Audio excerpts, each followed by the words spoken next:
आजादी की लड़ाई और देश को एक सूत्र में पिरोने में तिरंगे का अहम योगदान रहा। आजादी के बाद तिरंगा भारत का राष्ट्रीय ध्वज बना।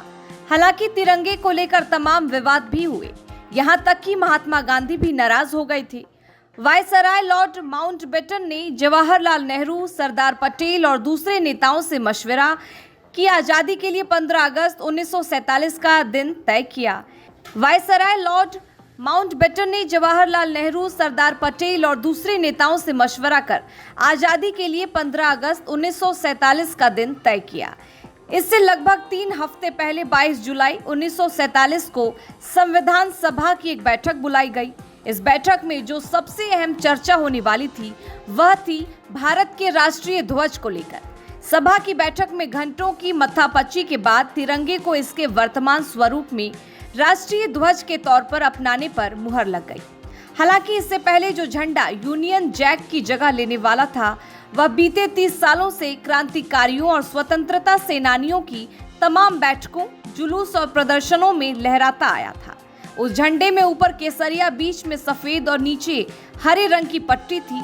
बीच में नीले रंग से चरखा बना हुआ था। जो सबसे दिलचस्प बात थी वो ये कि इस झंडे को खुद महात्मा गांधी ने आजादी की लड़ाई लड़ रही कांग्रेस के लिए चुना था।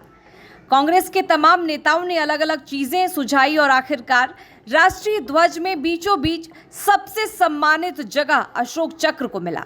इस तरह 2 शेरों के बीच शक्ति और साहस का प्रतीक अशोक का धर्म चक्र नए भारत का प्रतीक बन गया। डोमिनिक लापियर और लैरी कॉलिंस लिखते हैं कि जब महात्मा गांधी को अपने अनुयायियों से पता चला कि भारत का राष्ट्रीय ध्वज बदल दिया गया है और चरखे की जगह उस पर अशोक स्तंभ शामिल कर लिया गया है तो वह बहुत उदास हुए। महात्मा गांधी ने कहा, यह डिजाइन कितना ही कलात्मक क्यों ना हो, मैं इस झंडे को कभी सलामी नहीं दूंगा जिसके पीछे इस तरह का संदेश हो। भारत के राष्ट्रीय ध्वज तिरंगे को आज हम जिस रूप में देखते हैं उसे पिंगली वेंकैया ने साल 1921 में डिजाइन किया था। वेंकैया खुद स्वतंत्रता सेनानी, लेखक और भूविज्ञानी थे। हालांकि आजादी के पड़ाव में भारत का ध्वज भी कई बार बदला। साल 1906 में जो ध्वज हुआ करता था उस पर सबसे ऊपर हरी पट्टी थी और सफेद रंग से कमल का निशान बना था। बीच में पीली पट्टी के ऊपर वंदे मातरम लिखा था और सबसे नीचे लाल पट्टी पर चांद और सूरज का आकार बना था। फिर इसके बाद 1907 में जो ध्वज आया उसमें सबसे ऊपर केसरिया पट्टी, बीच में पीली पट्टी और सबसे नीचे हरी पट्टी थी। इसके बाद 1921 में जो ध्वज आया उसमें सबसे ऊपर सफेद पट्टी, बीच में हरी पट्टी और नीचे लाल पट्टी थी। इस पर भी चरखे का निशान बना हुआ था। फिर 1917, 1931 में भी ध्वज में बदलाव हुआ।